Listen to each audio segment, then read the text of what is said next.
What's up, folks? It's your buddy Fatalroadie. Tonight we're going to be doing the Smackdown review. We started off with a recap of the Women's Royal Rumble match, and then last night when Becky Lynch confronted Ronda Rousey on Raw. Afterwards, we cut back to the arena. Becky Lynch is coming out. She talks about the Royal Rumble and Raw, kind of redundant, and how she came from the pre-show of WrestleMania last year to the main event this year. Lynch says she has no doubt that she's going to break Ronda Rousey's arm. And then, like the past couple of weeks, Charlotte Flair comes out. She congratulates Lynch for getting off of the kickoff show. She then tells Becky Lynch that she's become the man from the lessons of the Queen. Becky Lynch sucker punches Charlotte Flair, walks off, and then Charlotte Flair attacks Lynch up on the ramp. They continue fighting. They get broken up by officials. We need to really do something different for SmackDown. I can't remember how many times we've had the exact same type of opening over and over again. Becky Lynch comes out, she starts talking. Charlotte Flair comes out, she starts talking. They start fighting.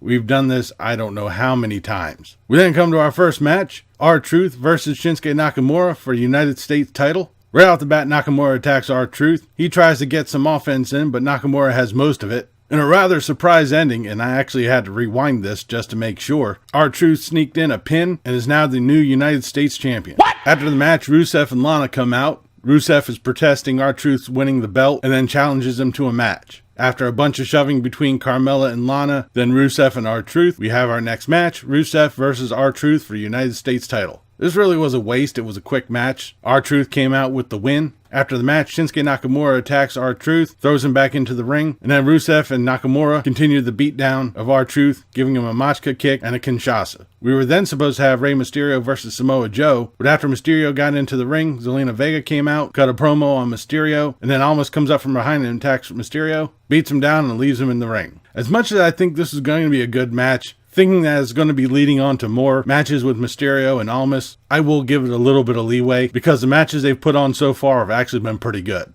We then have The Miz and Shane McMahon coming out to celebrate winning the tag team titles. I'm glad we're not stepping on anybody's main event this time. We see a video package recapping everything that's happened, and then Shane McMahon introduces The Miz's dad. He comes in the ring, gets on the microphone, tells The Miz he loves him and he's proud of him. They hug, everybody's happy. And it's announced that we're going to have a 4-team elimination tag team match to determine the number one contender for the SmackDown tag team titles. Hold on to your hats, folks. We got the Usos, the Bar, the New Day, and Heavy Machinery. Bruh. 3/4 of this match is already repetitive. This match was a complete waste of time. The Usos were able to win this. Way to go, WWE, for burying a new team. What the fuck? Awesome. Just like Sanity.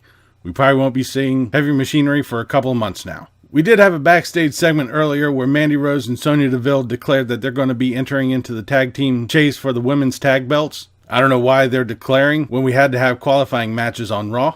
I don't know. We then have Daniel Bryan coming out for the final segment of the night. He asks the crowd who won at the Royal Rumble. The crowd reacts with Becky. Daniel Bryan says that everybody won because he won and he's the planet's champion. He then introduces his cohort, Eric Rowan, who comes out to a ridiculous intro. Daniel Bryan says AJ Styles was right that he was a hypocrite for carrying around the WWE title because it's made out of a cow named Daisy.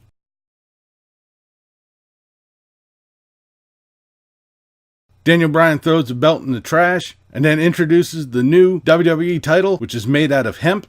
Because they're made of wood. Good! AJ Styles comes out and asks if Daniel Bryan smoked the prototype for this belt. He gets into the ring, then Randy Orton comes out. Then we cut to a commercial, then somewhere in between that, Jeff Hardy and Mustafa Ali appear. Randy Orton's quick to point out that Mustafa Ali got kicked out by a girl in the Royal Rumble. Then Samoa Joe comes out and he lays everybody out with a vicious promo. Speaking of laying out, a whole big fight starts up with everybody. Daniel Bryan slinks out of the ring and says that nobody is going to be getting a shot at his title. Then Triple H shows up on the Titantron and tells Daniel Bryan he'll be defending the Hemp title at the Elimination Chamber in an Elimination Chamber match against everybody that's in the ring. Right after this is announced, Orton, Samoa Joe, AJ Styles, Ali, and Hardy start fighting again. Everybody lays each other out, and with this we end tonight's SmackDown.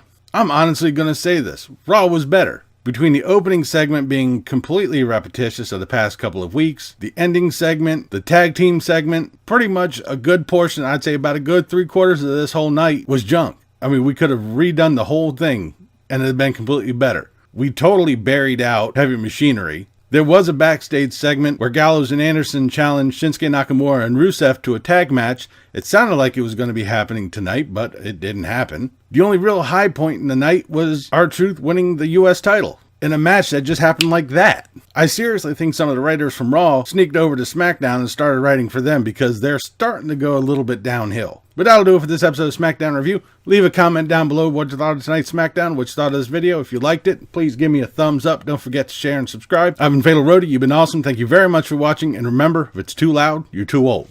See ya.